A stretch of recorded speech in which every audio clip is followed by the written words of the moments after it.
जी मेरे मोहतरम नाजरीन, सुगरी सियानी और साबरा माई ने रचनावी टीवी क्यों छोड़ा, आइए जानते हैं उनकी अपनी अस्सलाम ज़बानी। वालेकुम। मैं तेरी अपनी सुगरी सियानी अम्मा साबरा तुसी पहचान ते लिया ही है। अज मैं तुहाडे नाल बहुत ज़्यादा जरूरी गल करनी है कि मैं जिहड़ी हुण गल करांगी ना उहदे च मेरा इन्ना सारा भी झूठ नहीं होएगा। मैनूं पता कि अगर मैं इवें गल्लां करांगी ना तुहानूं किसी नूं यही लगना कि ड्रामा कर रही है, सिर्फ अपने आप में बचा रही है, लोगों के ज़हन च ही जाएगी। लेकिन मैं कलमा पढ़ के चुकांगी कि जिहड़ा बंदा मुसलमान होएगा ना वो बंदा यकीन कर जाएगा कि इहदी गल च कोई भी झूठ नहीं हैगा, बिल्कुल सच है। ला इलाहा इल्लल्लाह मुहम्मद रसूलुल्लाह, मैं जिहड़ी भी गल करांगी बिल्कुल हकीकत होएगी, उहदे विच इन्ना सारा भी झूठ नहीं होएगा। मैं पहले इंटरव्यू किया कि मेरा उस्ताद बहुत अच्छा है, मेरी टीम बहुत अच्छी हैगी, मैं अपनी खुशी तो कम छड़िया, लेकिन ऐसी वैसी कोई गल नहीं है। मैं पहले इंटरव्यू सारा झूठ बोलिया, लेकिन लोगों ने मैनू थले कमेंट्स भी किए सी कि अंदर के मामले कुछ होर है, तू दसदी कुछ होर पे है। मेरा इरादा नहीं सी हैगा कि मैं अपने उस्ताद मीडिया दे के बदनाम करा, क्यों फिर भी मेरा उस्ताद सी, उन्हें उंगली पकड़ के टोरिया, मेरे प्यो सी वो, मैं उन्होंने काम किया। अगर बंदा छड़ता है तो किसी ने बदनाम नहीं करता हैगा, जेड़े कुछ भी बंदे दिन निभे हो ना अच्छे, बंदा उन्होंने याद करता है। लेकिन अज मैं मजबूरन ये गल करती पेगी कलमा चुक के कि पहले इंटरव्यू मैं सारा ही झूठ बोलिया, जड़िया मैं पहले गल्लां कीतियां सी। मैं चैनल अपनी खुशी तो नहीं छड़िया सी। मैं अपने उस्ताद नाल सिर्फ यही गल की सी कि उस्ताद जी जिन्ने क सारे तुसीं मैनूं पैसे देंदे पै जे ना उहदे च मेरे घर का सर्किट नहीं चलता हैगा, मैं बहुत ज़्यादा मजबूर सी। असी अपने मैं घर की किस्त भी देनी होती, जो मैं अपना घर बनाया ना, लोग कहने कि कोठी पैसों नाल बनी चैनल तो आए है, इस पैसों ते एक सीमेंट की बोरी भी नहीं लगी हैगी।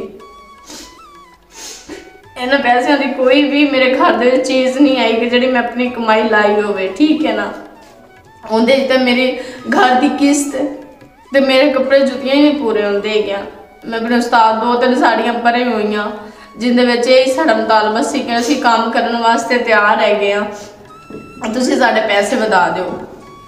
अगों पता ही की मिले सानूं, यही गल मिली कि तुसीं काम करना है तो करो, नहीं तो मेरे को पैसे नहीं, तुसीं छड्ड देवो। अगर मेरे पैसे बता देंदे, लाख रुपये मैंने तनख्वाह दे देंदे, 40,000 नाल अज दे दौर च की मिलता है बंदा है या कोई चीज़ मिलती हैगी घर की। 40,000 घर बनता है, वो भी चंद महीने पहले 40,000 तनख्वाह की सी, थोड़े महीने पहले। लेकिन मैं अपने उस्ताद को कहा कि उस्ताद जी मैनू तुसीं 40 ना दो, मैनू कम से कम लाख रुपये दो, मैं तुहाडे नाल काम करने वास्ते तैयार हाँ, मैं भी तो अम्मी भी। हुण चैनल की इन्नी कमाई दे विचों कि साडी इन्नी नहीं है कि सानू लाख रुपये तनख्वाह मिली जाए। बाकी जो काम छड़िया है तो कुकी ने अपनी मर्जी तो छड़िया, कोई किसी ने मजबूर नहीं करता होता, सब जाइए ना। हर कोई दिल करे तो कोई किसी ने काम करता, दिल करे तो कोई नहीं करता, कोई किसी का पाबंद नहीं होंगे। लेकिन इन्होंने इल्ज़ाम कि मेरे ते ला दिता कि इनकी वजह तू छड़िया मामलात बनाए, मैनू सोशल मीडिया पर गंदा की जाती है। मेरी टीम के सारे बंद मैं इज्जत देंदी सी, इज्जत करती सी, मैं कहती सी मेरी टीम में साड़ी एक पूरी फैमिली बनी हुई है। मैं पहले इंटरव्यू सारे ने सुनिया है कि मैं उनके अपनी टीम की तारीफ की, लेकिन उनकी मुस्कान ने यह गल की, मुस्कान जो साढ़े नाल खुसरा होंदा है, उन्हें यह गल की कि ये औरतां ने जड़ियां 500 फंक्शनां ते जांदियां सी, लेकिन ये गल मेरे उस्ताद ने करवाई है। सर जी मैं तुहानूं ये गल करनी है कि तुहानूं उदों नज़र नहीं आया कि मैं 500 फंक्शनां ते जानी है, जो तुहाडे चैनल ते मैं आण के काम किया, तुसीं मैनूं अपनी शर्गिरद बनवाया, उदों नहीं तुहानूं नज़र आया कि 500 फंक्शनां ते जानी, मैं इस कुड़ी ने अपने चैनल ते क्यों रखा। तुहाडा हक नहीं बनता सी इस तरीके मैनूं गंदिया करना। उस बाद जट्टी नूं तुसीं क्या, जट्टी ने मैनूं जो भी लफ्ज़ कह मैं टिकटॉक ते सुने है, आवाम ने भी सुने न। अगर मैं जट्टी नूं उन्हां लफ्ज़ जवाब देवां ना, जट्टी ते मेरे च कोई फर्क नहीं रहना हैगा। जट्टी ने कर ली, ठीक है जट्टी साहबा, मैं तेरे नाल एक ही गल करांगी कि अज मेरे नाल होया ना, मैं सीनियर सी इस चैनल की, मेरे ते इल्ज़ाम लगे गए ना कि कल ਨੂੰ ਤੁਹਾਡੇ ਤੇ ਵੀ ਲੱਗ ਸਕਦੇ ਨੇ। ਤੁਸੀਂ ਆਪਣਾ ਵੀ ਖਿਆਲ ਕਰਿਆ ਜੇ। ਮੇਰੇ ਤੋਂ ਤੁਸੀਂ ਇਹ ਗੱਲਾਂ ਕਰ ਲਈਆਂ ਨਾ, लेकिन अपने ज़हन च रखी जेड़े साडे नहीं सके हो सके ताडे की सके हो।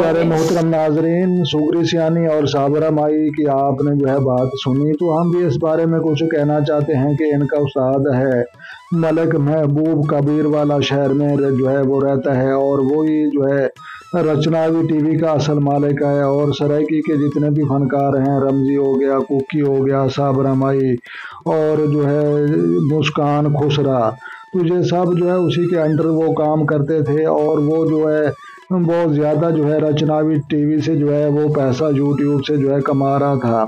तो असल में जो है वो वायरल होने की वजह तो ये सुगरी सियानी और साबरा माई के जो है दिलकश जो है अंदाज में जो है ये सरायकी के कॉमेडी ड्रामे जो है ये करते थे। इसी की वजह से जो है ये रचनावी टीवी में जो है वायरल हुआ, और इसी से जो है ये सब लोग जो है कमा रहे थे।